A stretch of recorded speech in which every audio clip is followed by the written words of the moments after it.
Hello, boys and girls. This is Mrs. Sherry. I hope everyone is doing well. This week's story is called Gloria, Who Might Be My Best Friend. It was written by Anne Cameron and illustrated by Mike Reed. Our story this week is a realistic fiction story. Now think to yourself for a moment, what does realistic fiction mean? If you're not sure, break the two words down. We know that in the word realistic, the word real is there. So we're looking for real events that could really happen. And we know that fiction means that it's made up or make-believe. So a realistic fiction story is simply a story that really could happen in real life, but it has been made up by its author. This story has a lot to do with friendship. Our essential question for the week is, how do friends help each other? Think of some ways that you might help your friends and how they might help you.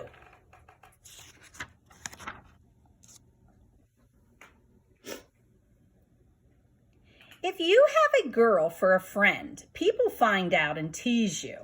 That's why I didn't want a girl for a friend. Not until this summer when I met Gloria. It happened one afternoon when I was walking down the street by myself. My mother was visiting a friend of hers, and Huey was visiting a friend of his.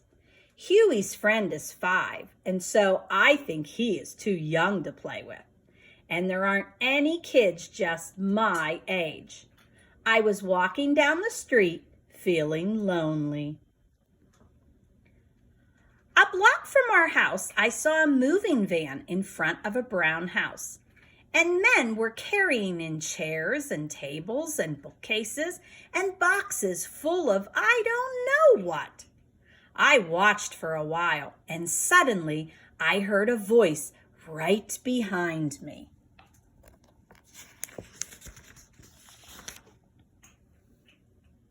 Who are you? I turned around and there was a girl in a yellow dress. She looked the same age as me. She had curly hair that was braided with 2 pigtails with red ribbons at the ends. I'm Julian, I said. Who are you? I'm Gloria, she said. I come from Newport. Do you know where Newport is? I wasn't sure, but I didn't tell Gloria. It's a town on the ocean, I said. Right, Gloria said. Can you turn a cartwheel? She turned sideways herself and did 2 cartwheels on the grass. And here is our kitten, Hazel. I guess Hazel wants to read the story too. Say hi, Hazel. She just joined 2nd grade, I suppose. She turned sideways herself and did 2 cartwheels. I had never tried a cartwheel before, but I tried to copy Gloria.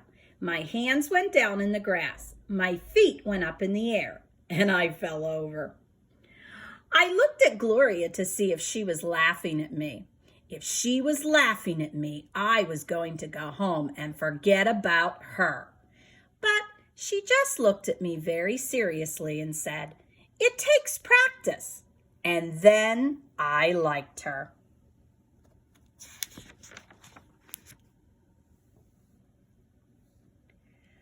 I know where there's a bird's nest in your yard, I said. Really, Gloria said. There weren't any trees in the yard or any birds where I lived before. I showed her where a robin lives and has eggs. Gloria stood up on a branch and looked in. The eggs were small and pale blue. The mother robin squawked at us, and she and the father robin flew around our heads. They want us to go away, Gloria said. She got down from the branch and we went around to the front of the house and watched the moving men carry 2 rugs and a mirror inside. Would you like to come over to my house, I said. All right, Gloria said, if it is right with your mother. She ran in the house and asked.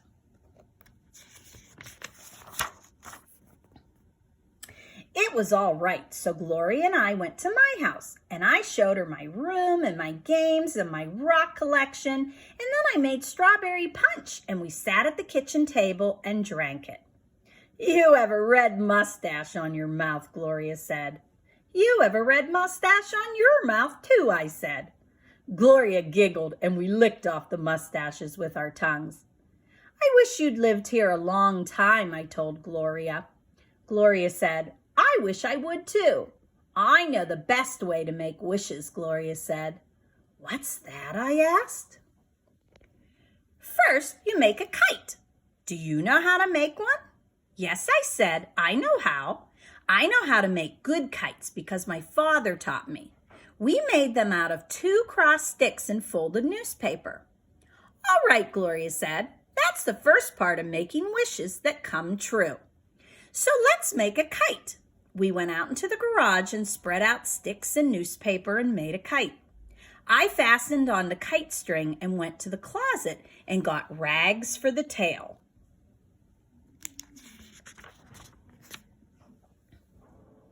"Do you have some paper and 2 pencils?" Gloria asked. "Because now we make the wishes."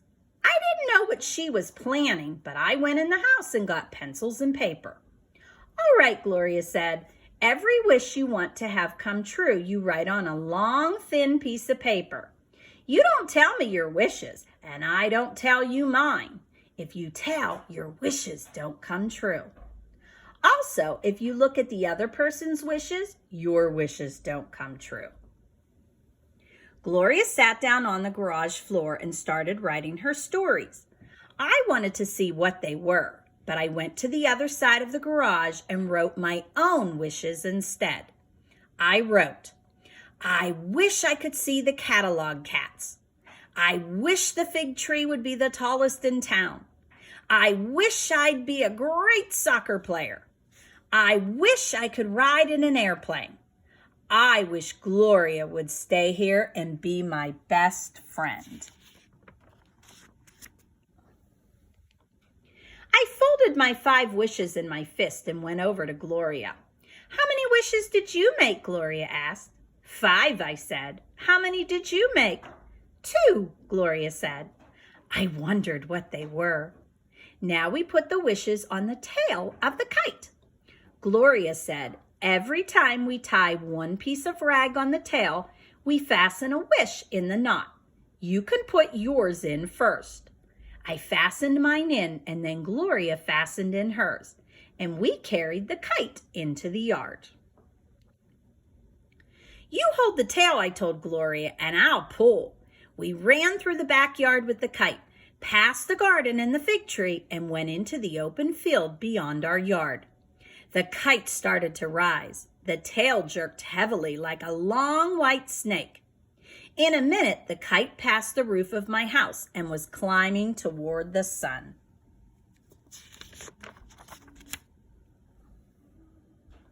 We stood in the open field looking up at it. I was wishing I would get my wishes. "I know it's going to work," Gloria said. "How do you know?" "When we take the kite down," Gloria told me, "there shouldn't be 1 wish on the tail. When the wind takes all your wishes, that's when you know it's going to work."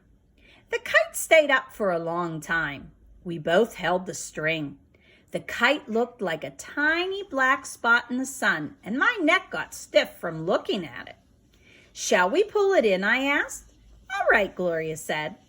We drew the string in more and more until, like a tired bird, the kite fell at our feet.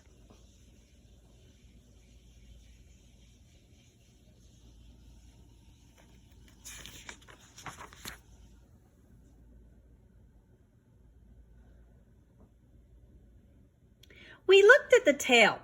All our wishes were gone. Probably they were still flying higher and higher in the wind. Maybe I would see the catalog cats and get to be a good soccer player and have a ride in an airplane and the tallest fig tree in town. And Gloria would be my best friend. "Gloria," I said, "did you wish we would be friends?" "You're not supposed to ask me that," Gloria said. "I'm sorry," I answered. but inside I was smiling. I guessed one thing Gloria wished for. I was pretty sure we would be friends. I hope you enjoyed that story, boys and girls. Throughout that story, you can think about different things, like, for instance, how you can use steps to follow something. They gave us a set of directions on how to make a kite.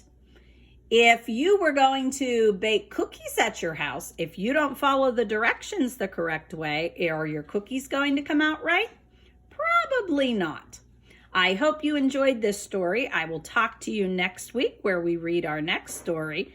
Let's take a look and see if Hazel enjoyed the story. I guess we put her to sleep, boys and girls. Goodbye for now. Stay safe.